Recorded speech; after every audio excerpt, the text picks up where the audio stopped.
નમસ્તે મિત્રો.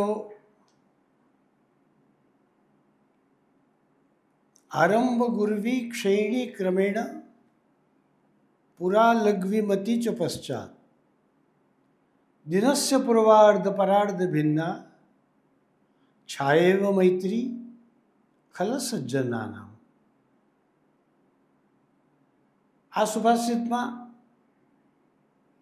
આપણને સજ્જનો અને દુર્જનોની મૈત્રી કેવી હોય છે તેની વાત બહુ સરસ રીતે સમજાવવામાં આવી છે. સૌથી પહેલાં એમણે દુર્જનોની મૈત્રી કેવી હોય તેનો દાખલો આપ્યો છે. આરંભ ગુર્વી ક્ષયણી ક્રમેણ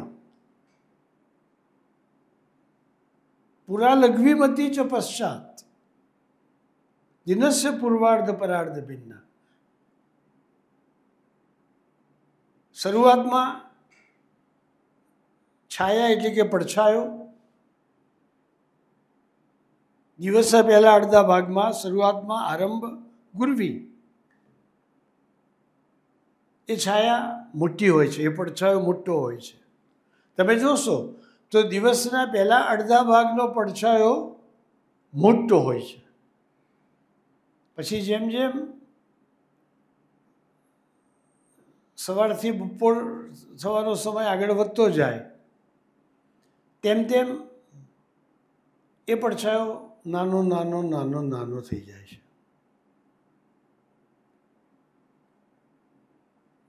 દુર્જનોની મૈત્રી આવી છે કે શરૂઆતમાં બહુ જ મોટી લાગે, જ્યાં સુધી તે કોઈ સ્વાર્થ સિદ્ધ કરવા માગતા હોય, એ પોતાનો સ્વાર્થ સાધવાનો હોય ત્યારે એ સામેની વ્યક્તિ સાથે ખૂબ સંબંધ મોટો બનાવી દેતા હોય છે. એમ જ લાગે કે જાણે દુનિયામાં સર્વશ્રેષ્ઠ મૈત્રી આ લોકોની વચ્ચે જ છે. પણ એ બહુ લાંબા દિવસ ચાલતી જ નથી. સ્વાર્થ સધાઈ જાય એટલે ધીરે ધીરે ધીરે કરીને એ સંબંધ ઘટતો જાય છે, ઘટતો જાય છે, મિત્રતા ઘટતી જાય છે, ઓછી થતી જાય છે. દિનસ્ય પૂર્વાર્ધ પરાર્ધ ભિન્ના. દિવસના પહેલા અડધા ભાગનો પડછાયો આવો છે, પહેલાં મોટો છે, પછી નાનો નાનો નાનો, અને પરાર્ધ એટલે પાછળના અડધા ભાગનો પડછાયો કેવો છે તો કે છે એ પહેલાં નાનો છે. બપોરના સમયે તો પડછાયો નાનો જ હોય, પણ પછી જેમ જેમ બપોરથી સાંજ પડતી જાય છે તેમ તેમ એ પડછાયો નાનામાંથી મોટો મોટો મોટો મોટો મોટો થતો જાય છે. એમ સજ્જનો, ઉત્તમ પ્રકૃતિના લોકો, એમના સંબંધમાં કોઈ સ્વાર્થ ન હોવાના કારણે એ સંબંધ મર્યાદિત રાખતા હોય છે. પણ જેમ જેમ સમાન ગુણશીલેષુ સખ્યમ, એમના ગુણોમાં સમાનતા લાગે છે, જેમ જેમ એકબીજાના સારા ગુણોથી તે પરિચિત થાય છે, ત્યારે એમને લાગે છે કે તે બંને એકબીજાના જાણે કે પરિપૂરક છે. સાચો મિત્ર એ જાણે કે પોતાનું બીજું જ વર્ઝન છે એવો અનુભવ કરાવે છે. એટલે શરૂઆતમાં ભલે સંબંધ ઓછો છે, નાનો છે, પણ જેમ જેમ એકબીજા માટે નિસ્વાર્થ પ્રેમની પ્રતીતિ થાય છે, જેમ જેમ એકબીજાના ગુણોનો પરિચય થાય છે અને એકબીજાના પરિપૂરક છીએ એવું એમને લાગે છે, તેમ તેમ એ સંબંધ ધીમે ધીમે ધીમે કરીને દિવસના પાછળના અડધા ભાગની જેમ નાનામાંથી મોટો મોટો મોટો મોટો અને એકદમ મોટો થઈ જાય છે.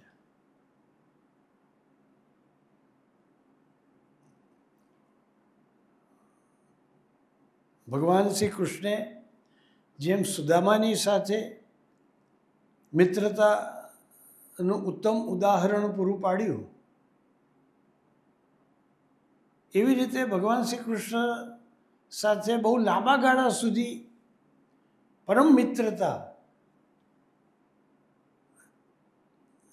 રાખવાનું કામ જો કોઈએ કર્યું હોય તો તે અર્જુન છે. કૃષ્ણ અને અર્જુનને નર અને નારાયણની જોડી પણ કહેવામાં આવે છે. નર અને નારાયણ એકબીજાથી પૃથક નથી, એકબીજાના સહયોગી છે. એ જ નારાયણનું બીજું રૂપ નર છે. અર્જુનનો ભગવાન શ્રી કૃષ્ણ માટે એવો અનન્ય પ્રેમ છે કે જ્યારે નિર્ણાયક ઘડી આવી ત્યારે અર્જુને ભગવાન શ્રી કૃષ્ણને પસંદ કર્યા છે. મહાભારતના યુદ્ધ વખતે કૌરવો અને પાંડવો બંનેની સાથે સંબંધ હોવાના કારણે ભગવાને બંનેના પ્રતિનિધિને પોતાની પાસે બોલાવ્યા છે. કૌરવોના પ્રતિનિધિ તરીકે દુર્યોધન આવ્યો છે અને પાંડવોના પ્રતિનિધિ તરીકે અર્જુન આવ્યો છે. દુર્યોધન થોડો વહેલા આવી ગયો છે અને ભગવાન શ્રી કૃષ્ણ શૈયા ઉપર શયન કરી રહેલા છે, એટલે દુર્યોધન એમને જગાડતો નથી, પણ એમની બાજુમાં આવેલી એક ઊંચી ગાદી છે, એક વરાસન છે, એ વરાસન ઉપર બેસી જાય છે. થોડી વાર પછી અર્જુન પણ આવી પહોંચે છે.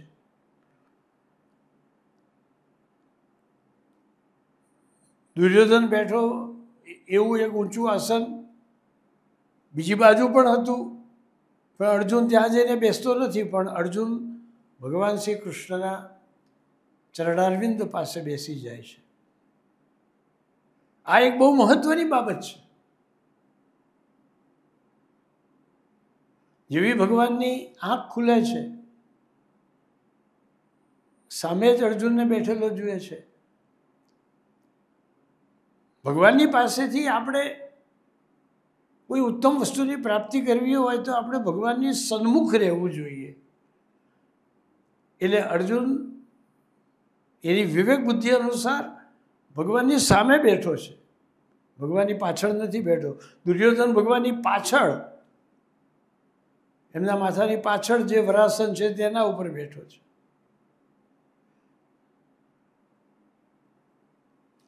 આંખ ખુલી સામે બેઠેલા અર્જુનને જોયો, ભગવાનના અધર ઉપર આછું સ્મિત આવી ગયો.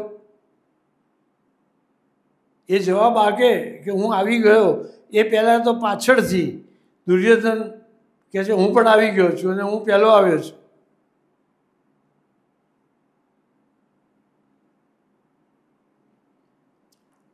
ભગવાને પથારીમાંથી બેઠા થઈ અને દુર્યોધનને કહ્યું કે મને ખબર નહીં કે તું પહેલાં આવી ગયો છે, હું તો નિદ્રામાં હતો. કંઈ વાંધો નહીં, ભલે તું પહેલાં આવ્યો, પણ મારી નજર અર્જુન ઉપર પહેલાં પડી અને અર્જુન આમે ઉંમરમાં નાનો છે, એટલે કોઈને કંઈક આપવાનું હોય તો જે નાના હોય એને પહેલાં માગવાનું કહેવું જોઈએ. અર્જુન તું માગ, પછી દુર્યોધન માગશે કે આ બેમાંથી તમારે શું જોઈએ છે. એક તરફ મારી સશસ્ત્ર એવી નારાયણી સેના અને બીજી તરફ શસ્ત્ર વિનાનો એવો હું. મેં નક્કી કર્યું છે કે આ યુદ્ધમાં હું હાથમાં શસ્ત્ર નહીં પકડું. હવે યુદ્ધ કરવા જવું હોય ત્યારે શસ્ત્ર વિનાની વ્યક્તિ આપણને શું કામમાં આવે? અને એક જ વ્યક્તિ, એકલા કૃષ્ણ અને બીજી તરફ આખી નારાયણી સેના, એટલે દુર્યોધનને થયું કે આ અર્જુન ક્યાંક નારાયણની સેના માગી ના લે, પણ અર્જુન માગે. અર્જુને એક પળનો પણ વિચાર કર્યા વિના કૃષ્ણને કહ્યું કે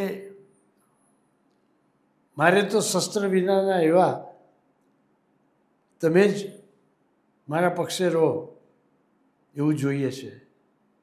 આનું નામ મિત્રતા. ભલે હાથમાં શસ્ત્ર ન પકડે પણ મારી બાજુમાં તો છે. મિત્રનું, સારા અને સાચા મિત્રનું આપણી જોડે હોવું એ જ એક મોટું બળ ઉત્પન્ન કરે છે. એ જ જીવનનો જંગ જીતાડી દે છે. કૃષ્ણે જો અર્જુનને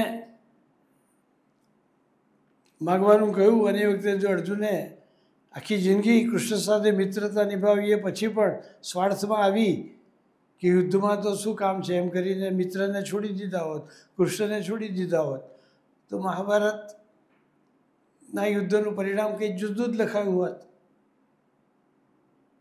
તો પછી એવું કહેવાનો સમય ના આવત યત્ર યોગેશ્વર કૃષ્ણ યત્ર પાર્થો ધનુર્ધર તત્ર શ્રી વિજયો ભૂતિ ધ્રુવા નીતિમતિર્મમ.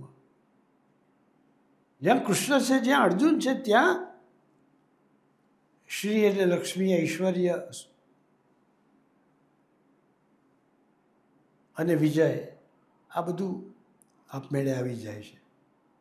એટલે મિત્રતાનું શ્રેષ્ઠ ઉદાહરણ કૃષ્ણ અને અર્જુનનું છે. અર્જુન એક પળવાર માટે કૃષ્ણને ભૂલતો નથી, તો કૃષ્ણ એક પળવાર માટે અર્જુનને પણ ભૂલતા નથી. એક વાર તો અર્જુનના રૂવાડામાંથી ભગવાન કૃષ્ણના નામનો ધ્વનિ પ્રગટ થતો હતો એવું પણ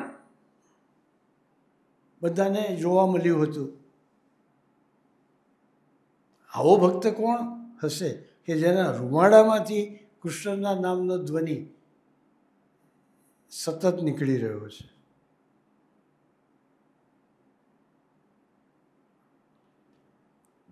ભગવાન શ્રી કૃષ્ણ પણ અવારનવાર એવું કહે છે કે અર્જુન મને પ્રિય છે. અને વિભૂતિ યોગ અધ્યાયમાં પણ ભગવાન બોલ્યા છે કે પાંડવોમાં અર્જુન તું જ મારું સ્વરૂપ છે, તું જ મારી વિભૂતિ છે. એટલે સજ્જનોનો જે પ્રેમ છે એ સતત હોય છે, જીવનભર હોય છે, શાશ્વત હોય છે. જો એ સજ્જનોનો પ્રેમ શાશ્વત હોવાને કારણે સદાયને માટે જીવનનું બળ બની રહે છે, તો પછી એવા સજ્જનોની સાથે મૈત્રી કેમ ન કરવી? થોડાક સમય પૂરતું પોતાનો સ્વાર્થ સદાય એટલા સમય માટે કોઈ મિત્રતા કે સંબંધ રાખેલો હોય તો એ શું કામનો? તો આ શ્લોકમાં આપણને બતાવ્યું કે સજ્જનોની મૈત્રી શરૂઆતમાં ઓછી હોય છે, પણ પછી ધીરે ધીરે ધીરે કરીને મોટી જીવનભર જન્મ જન્મ સુધી ચાલે તેવી હોય છે. આ મરણાંતા પ્રણયા, સજ્જનોનો પ્રેમ આ મરણ હોય છે, જીવનભર હોય છે. કોઈક વાર ગુસ્સે થાય તો કોપાહ તત ક્ષણભંગુરાહ, એમનો ગુસ્સો, અને તે પણ એનું હિત કરવા માટે એ ગુસ્સો થયેલો હોય તો એ ક્ષણભંગુર હોય છે. એક પળવાર માટે ગુસ્સો કરે મિત્ર ઉપર, બીજી પળે એ પાછો ભૂલી પણ જાય, અને એ ગુસ્સો પણ એનું હિત કરવા માટે કરેલો હોય છે.